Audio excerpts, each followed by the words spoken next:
ঈদ যাত্রার খবর জানাতে সাভার থেকে আমাদের সাথে সরাসরি যুক্ত হচ্ছেন সহকর্মী শফি মাহমুদ। শফি, সড়কে যানবাহনের কোনো চাপ রয়েছে কিনা? আপনার পেছনে প্রচুর ঈদ যাত্রার মুখী আসলে মানুষ দেখতে পাচ্ছি, তাদের আসলে কোনো ভোগান্তি হচ্ছে কিনা? টিকিটের দাম অতিরিক্ত রাখা হচ্ছে কি?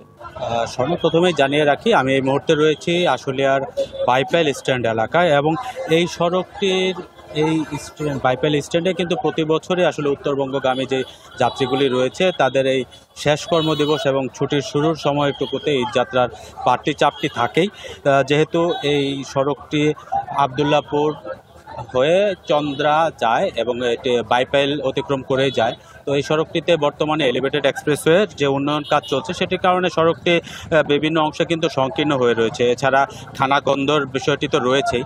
তো সেই দিক বিবেচনায় এই বছর যেহেতু বৈরী আবহাওয়া বিরাজ করছে, সকালেও আমরা দেখেছি কিছু সময় বৃষ্টি হয়েছে, তো এই পরিস্থিতিতে কিন্তু বিভিন্ন অংশে এই খানাখন্দগুলো জলাবদ্ধতার সৃষ্টি হওয়াতে সেই অংশগুলো পার হতে যানবাহনের কিছুটা সময় বাড়তি লাগছে। তবে এখন পর্যন্ত সাভারের যে দুটি মহাসড়ক ঢাকা আরিচা এবং আবদুল্লাপুর হয়ে এই নবীনগর চন্দ্রা যে মহাসড়কটি রয়েছে, দুটির কোনোটিতেই আমরা যানজট দেখতে পাইনি।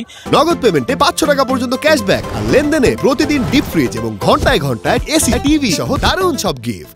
দুপুরের আগ পর্যন্ত সড়কগুলির পরিস্থিতি একবারেই ফাঁকা থাকলেও যেহেতু আজকে দুপুরের পর থেকে এই শিল্পাঞ্চলের বিভিন্ন কারখানাগুলো ছুটি ঘোষণা করতে শুরু করেছে, সেই দিক বিবেচনায় কিন্তু আসলে বলা যায় যে এই অঞ্চলে যে মানুষের বাড়তি চাপটি সেটি এই মুহূর্তে আপনারা দেখতে পাচ্ছেন। এবং এই পরিস্থিতিতে যদি বলি যে এখন সড়কে যথেষ্ট পরিমাণ মানুষ এবং পরিবহনের চাপ থাকলেও এখন পর্যন্ত এই অঞ্চলটিতে কোথাও যানজটের দেখা মেলেনি। আর ভোগান্তির বিষয়টি যেটি বলছিলাম, যে সড়কের অব্যবস্থাপনার জন্য যেহেতু এখানে একটি ভোগান্তির আশঙ্কা শুরু থেকেই ছিল, সে কারণে প্রশাসনের পক্ষ থেকেও বাড়তি বেশ কিছু উদ্যোগ নেওয়া হয়েছে বলে আমরা জানতে পেরেছি।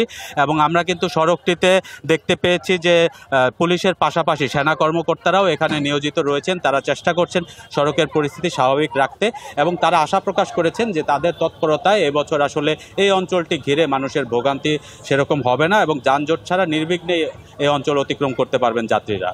জি, শফির কাছ থেকে শুনছিলাম ঈদ যাত্রার খবর।